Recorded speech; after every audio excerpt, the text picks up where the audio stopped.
An unidentified victim challenges the forensic skills of a renowned criminalist. The blood deposit left a perfect imprint. Located next to an Air Force base in northeast Delaware, the peaceful community of Dover was stunned when 3 garbage bags filled with decomposing body parts were discovered in 3 different areas around the state capitol. The victims' hands were never recovered, so there were no fingerprints.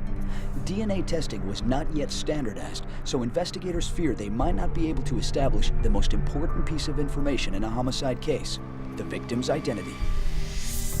As a blood specialist, Dr. Lee was one of a handful of forensic scientists who could extract information from the blood residue in dead tissue. In his examination, Dr. Lee was able to detect a critical identifying marker, the victim's blood type.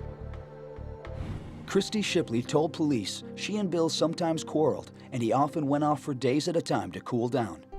Bill's wife claimed she wasn't worried about him. Her husband always came home, eventually. But when detectives learned Bill Shipley's blood type was O, they decided it was possible he was the victim. They collected some items from the home that might help with the identification.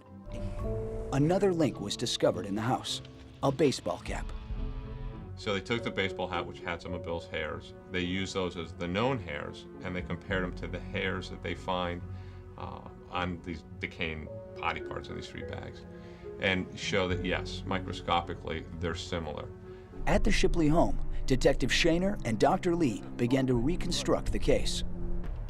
When you walk in the house, you would see just a plain mattress with nothing on it. Yes. Upon flipping over the mattress, there's a hole that's been cut up with scissors. There's blood soaked and drenched down into the mattress and all down into the box springs. The investigators found the size of the stain suspicious. Dr. Lee and Tim Paulbach ran a series of tests to determine both the age of the blood and how much of it the mattress had absorbed. In preparation for their evidentiary report,